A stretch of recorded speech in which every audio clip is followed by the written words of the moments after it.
नमस्कार दोस्तों, जय श्री कृष्ण, राधे राधे। आज की पौराणिक कथा के माध्यम से हम यह जानेंगे कि सनातन धर्म में पीपल के वृक्ष पर एक लोटा जल चढ़ाने से मनुष्य को क्या फल मिलता है। एक बार देवर्षि नारद पृथ्वी लोक का भ्रमण कर रहे थे, तभी उन्होंने धरती लोक पर कुछ मनुष्यों को कुकृत्य कार्य करते हुए देखा। यह देखकर देवर्षि नारद जी का मन विचलित हो उठा और यह दृश्य देखकर उनके मन में कई सारे प्रश्न उठने लगे। फिर अपने इन प्रश्नों को लेकर नारद जी भगवान भोलेनाथ से मिलने के लिए चल देते हैं, क्योंकि नारद जी भगवान भोलेनाथ को अपना गुरु मानते थे। दोस्तों, नारायण नारायण का जाप करते हुए महर्षि नारद जी कैलाश पर्वत पर पधारते हैं। कैलाश पर्वत पर भगवान शिव जी एक सुंदर शिला पर बैठे हुए थे और तपस्या में लीन थे। भगवान शिव जी के समीप माता पार्वती पुत्र गणेश के साथ बैठी हुई थी और बगल में नंदी महाराज भी थे। देवर्षि नारद जी भगवान भोलेनाथ और माता पार्वती को प्रणाम करते हैं। देवर्षि नारद जी को देखकर भगवान भोलेनाथ कहने लगते हैं, देवर्षि आइए, कैलाश पर्वत पर आपका स्वागत है। कहिए देवर्षि, आज किस प्रयोजन से कैलाश पर्वत पर आना हुआ? आज आप बहुत विचलित दिखाई पड़ रहे हैं। अवश्य ही आपके मन में कोई शंका उत्पन्न हो रही है। यह सुनकर देवर्षि नारद जी कहते हैं, सृष्टि के संहारक, आप तो त्रिकालदर्शी हैं, चराचर जगत में आपका वास है। हे प्रभु, आप तो सर्वज्ञ और सर्वज्ञाता हैं। आज हम आपसे कुछ पूछने वाले हैं। आपसे कुछ भी छुपा हुआ नहीं है। भगवान, मैं आज कैलाश पर किस प्रयोजन से आया हूं, यह बात आप भली भांति जानते हैं, और यह भी आप जानते हैं कि मैं किस कारण से चिंतित हूँ। भगवान भोलेनाथ कहते हैं, हे देवर्षि, मैं आपकी व्यथा को समझता हूँ, फिर भी आप निसंकोच होकर प्रश्न पूछिए, मैं आपके प्रश्नों का उत्तर अवश्य दूंगा। फिर देवर्षि नारद जी कहने लगे, हे प्रभु, मैंने आज पृथ्वी लोक पर देखा, कुछ दुष्ट मनुष्य पीपल का वृक्ष काट रहे थे। यह असहाय वृक्ष दर्द से तड़प रहा था। हे प्रभु, पीपल के वृक्ष में तो स्वयं श्री हरि भगवान विष्णु या और शनि देव जी का वास है। इसके बाद भी मनुष्य पीपल के वृक्ष को काटकर अपने स्वार्थ के लिए कुछ भी कर सकता है। हे प्रभु, मैं ये भी जानता हूँ कि पीपल के वृक्ष को एक लोटा जल देने से मनुष्य को कौन सा फल मिलता है। पीपल को जल किस दिन देना चाहिए और जल अर्पित करते समय मनुष्य को कौन सा मंत्र का उच्चारण करना चाहिए, किस दिन पीपल के वृक्ष की पूजा करनी चाहिए। भगवान भोलेनाथ कहते हैं, मुनि, आज आपने बहुत ही उत्तम प्रश्न पूछा है, किंतु मैं आपके प्रश्नों के उत्तर देने में पहले आपको एक प्राचीन कथा सुनाता हूँ, पौराणिक कथा सुनाता हूँ। इसे ध्यान पूर्वक सुनना, क्योंकि आपके प्रश्नों के उत्तर इस कथा को सुनने के बाद मिल जाएंगे। सभी बंधुओं से निवेदन है कि कथा को पूरा सुनना, क्योंकि आधा अधूरा ज्ञान विष के समान होता है। जो भी मनुष्य इस कथा को एक बार सुन लेगा, उसके समस्त पाप नष्ट हो जाते हैं। इसे बार बार सुन कभी दुख दारिद्र्य की प्राप्ति नहीं होती। हे देव, जो भी व्यक्ति इस कथा का प्रचार प्रसार करता है, उसे देवलोक की प्राप्ति होती है। देवर्षि नारद कहते हैं, प्रभु, इस कथा को मुझे सुनाइए। आपके मुख से यह कथा सुनने के लिए मेरा मन व्याकुल हो रहा है। आपको वचन देता हूँ कि मैं इस कथा को ध्यान पूर्वक पूरा सुनूंगा और इसका प्रचार प्रसार भी करूंगा। भगवान भोलेनाथ कथा सुनाना प्रारंभ करते हैं। कहते हैं, देवर्षि नारद, पूर्व काल में संगपुर नामक एक राज्य था। उस राज्य में एक अत्यंत ही सुंदर और शोभायमान नगरी थी। उस नगरी में कणाद नाम के एक ब्राह्मण रहते थे। वे धर्म के कार्यों में सबसे आगे रहते थे। वे जीवों की बहुत सेवा करते थे और सुबह ब्रह्म मुहूर्त में उठकर भगवान की पूजा करते और उसके बाद पीपल के वृक्ष पर नित्य जल अर्पित करते थे। वह एकादशी के दिन निर्जला व्रत रहकर पीपल को जल देकर उसकी प्रदक्षिणा करता था और आश्रम से बाहर जाते समय हर रोज पीपल के वृक्ष को हाथ जोड़कर नमस्कार किया करता था। इस प्रकार से कदाक्ष ने उस पीपल के वृक्ष की पूजा करते बहुत सारा पुण्य अर्जित कर लिया था। फिर एक दिन अमावस्या की रात को आकाश में घने बादल छाए हुए थे और चारों तरफ अंधेरा ही अंधेरा था। रास्ते सुनसान थे और आकाशीय बिजली जोर जोर से कड़क रही थी। तभी अचानक से वहां एक विशाल राक्षस प्रकट हुआ। वह बहुत भूखा था और भोजन की तलाश में इधर उधर भटक रहा था। तभी उसे उस ब्राह्मण का आश्रम दिखता है और वह राक्षस आश्रम में प्रवेश करता है। उस राक्षस की गर्जना को सुनकर ब्राह्मण कुटिया से बाहर आकर देखता है तो वह अत्यंत ही विशालकाय और पर्वत के समान राक्षस का आकार कुटिया के बाहर खड़ा हुआ था। जैसे ही उस राक्षस ने ब्राह्मण को देखा, उसकी भूख और बढ़ गई और वह जोर जोर से हंसने लगा और कहने लगा, अरे वाह, आज तो मुझे ताजा ताजा मनुष्य का मांस खाने को मिलेगा। यह ब्राह्मण तो बहुत ही स्वस्थ है, इसका मांस बहुत ही स्वादिष्ट होगा। अभी मैं इसे मारकर अपना निवाला बनाता हूँ। आगे की कथा सुनाते हुए भगवान भोलेनाथ कहते हैं, देवर्षि नारद, ब्राह्मण उस राक्षस की ये बातें सुनकर तनिक भी भयभीत नहीं हुआ और उसने बहुत ही सरल भाव से राक्षस से कहने लगा, हे राक्षस, आपका हमारी कुटिया में स्वागत है। कहिए, मैं आपकी क्या सेवा कर सकता हूँ। ब्राह्मण के मुख से ऐसे शब्द सुनकर वह ब्राह्मण राक्षस आश्चर्यचकित हो जाता है और सोचने लगता है, मुझे देखकर यह ब्राह्मण बिल्कुल भी भयभीत नहीं हुआ। अवश्य ही यह कोई पुण्य आत्मा है और भगवान की कृपा इस पर है। फिर उस राक्षस ने ब्राह्मण से पूछा, हे ब्राह्मण श्रेष्ठ, आप कौन है?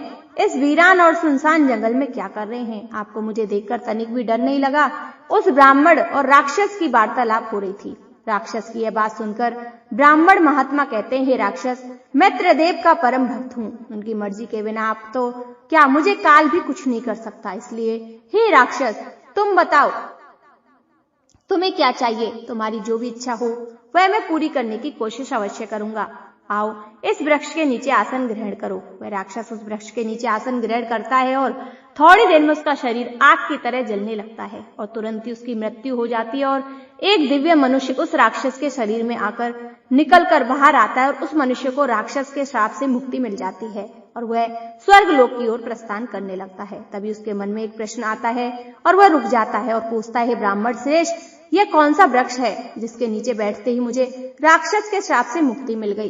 तब वह ब्राह्मण कहता है, महात्मा, यह पीपल का वृक्ष है। यह साक्षात तीनों लोकों के स्वामी भगवान विष्णु का ही रूप है। यह सभी पापों का नाश करने वाला है। इस वृक्ष के समीप आने से तुम्हारे सभी पाप नष्ट हो गए।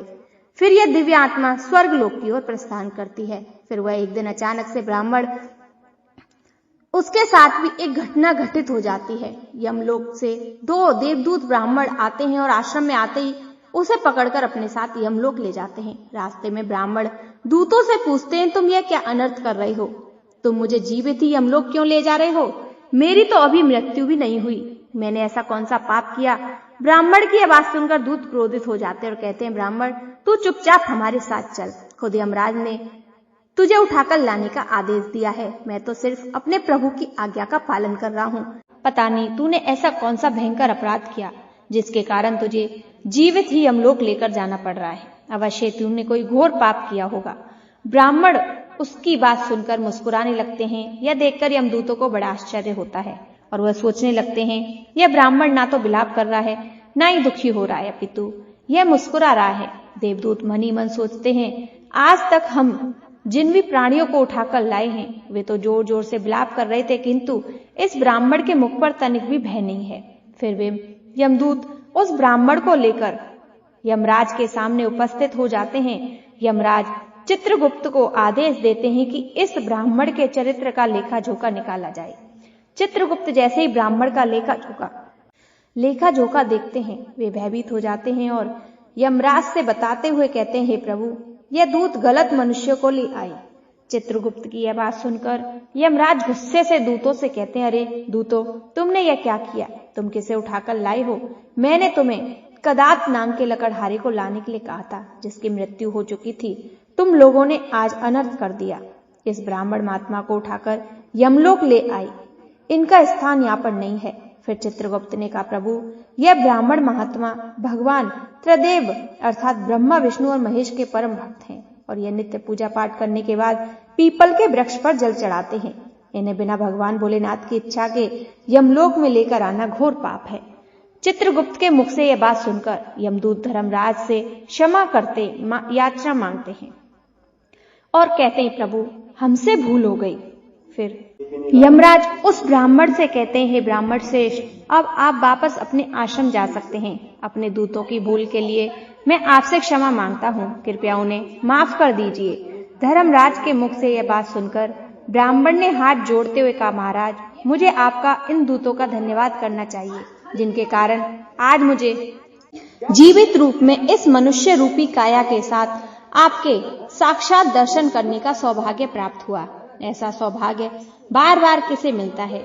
फिर ब्राह्मण ने कहा, हे प्रभु, मेरी आपसे एक विनती है। मैं संपूर्ण नरक लोक के दर्शन करना चाहता हूँ, जहाँ पर पापी मनुष्य को कष्ट भोगने पड़ते हैं। ब्राह्मण की यह बात सुनकर यमराज कहते हैं, हे ब्राह्मण, ठीक है, अगर आपकी यही इच्छा है तो मैं आपकी इच्छा को अवश्य पूर्ण करता हूँ। ब्राह्मण ने देखा कि नरक लोक में तरह तरह के मनुष्य पड़े हैं जो कष्ट भोग रहे हैं। कोई मनुष्य अग्नि कुंड में जल रहा था तो किसी मनुष्य को यमदूत रस्सी से बांधकर नरक में पीटते हुए ले जा रहे थे। जब तक वह व्यक्ति बेहोश नहीं हो गया, जब तक दूत उसे पीट रहे थे। जब वह दोबारा से होश में आया, देवदूत उसे फिर से पीटने लगे। जो मनुष्य निर्दोष जीवों की हत्या करता है उसे मारता है। ऐसे व्यक्ति को गर्म तेल में डालकर तला जा रहा था। वे जोर जोर से विलाप कर रहे थे। और जो मनुष्य जानवरों को मारकर उनका मांस खाते हैं, उनके लिए नरक में कठोर सजा तय की गई। ऐसे व्यक्तियों को नरक में जानवरों के बीच छोड़कर दिया जाता है। जानवरों से तीर फाड़कर खा जाते हैं। ऐसे भी व्यक्ति थे जो उन्होंने महिलाओं के साथ दुष्कर्म किया था, उन्हें धोखा दिया था। इस प्रकार के मनुष्य के लिए नरक में जानवर की श्रेणी में रखा गया। ऐसे मनुष्य को नरक में मलमूत्र से भरे कुएं में डाल दिया गया। यह सब दृश्य देखकर ब्राह्मण कपाल दुखी हो जाते हैं और आगे बढ़ जाते हैं और आगे देखते हैं जो पापी मनुष्य अपनी पत्नी के अलावा अन्य किसी स्त्री के साथ अवैध संबंध बनाते हैं, उसे नरक में यमदूत उन स्त्रियों की लोहे की गर्म मूर्तियों को गले लगाने के लिए मजबूत करते हैं जिनके साथ उन्होंने अवैध संबंध बनाए थे, और उन पर कांटेदार कोड़े से प्रहार किया जाता है। ब्राह्मण का दास उन आत्माओं को दुख और यातनाएं भोगते हुए देखकर बहुत दुखी हो रहे थे। सभी जगह घूमने के बाद यमदूत ब्राह्मण से कहते हैं, ब्राह्मण श्रेष्ठ, अब आपने नरक देख लिया, अब आप अपने आश्रम को लौट जाइए। किंतु ब्राह्मण को नींद नहीं आती। जैसे वह आंख बंद करता है, उसके सामने नरक लोक का दृश्य आ जाता है। वे सभी नर की आत्माएं ब्राह्मण से नरक से दुख से मुक्ति के लिए प्रार्थना कर रही थी। उस ब्राह्मण ने उन नारकीय जीवों को मुक्ति दिलाने के लिए सुबह जल्दी उठकर ब्रह्म मुहूर्त में पीपल के वृक्ष के नीचे बैठकर तीनों देवों की प्रार्थना करना शुरू कर दिया। वह ब्राह्मण भगवान श्री हरि से प्रार्थना करते हुए कहने लगा, हे प्रभु, मैंने सच्चे मन से आपकी पूजा की है, तो हर पल आपके नाम का जाप किया है। मैंने अपना संपूर्ण जीवन केवल आपकी भक्ति में ही समर्पित किया। यदि मैंने आज कोई पाप नहीं किया तो मैं अपना सारा पुण्य पापी आत्माओं को देता हूँ। आप उन्हें इस नरक कष्ट से मुक्त कीजिए और उन्हें अपने ही चरणों में स्थान दीजिए। ब्राह्मण कदार की प्रार्थना तीनों देवों ने स्वीकार कर ली और नरक के जीवों को कष्ट से मुक्ति मिल गई। वे नरक को छोड़कर स्वर्ग में जाने लगे। सभी आत्माएं ब्राह्मण के गुणगान गाते हुए ब्राह्मण देव आपकी जय हो कहते हुए स्वर्ग की ओर प्रस्थान कर गए।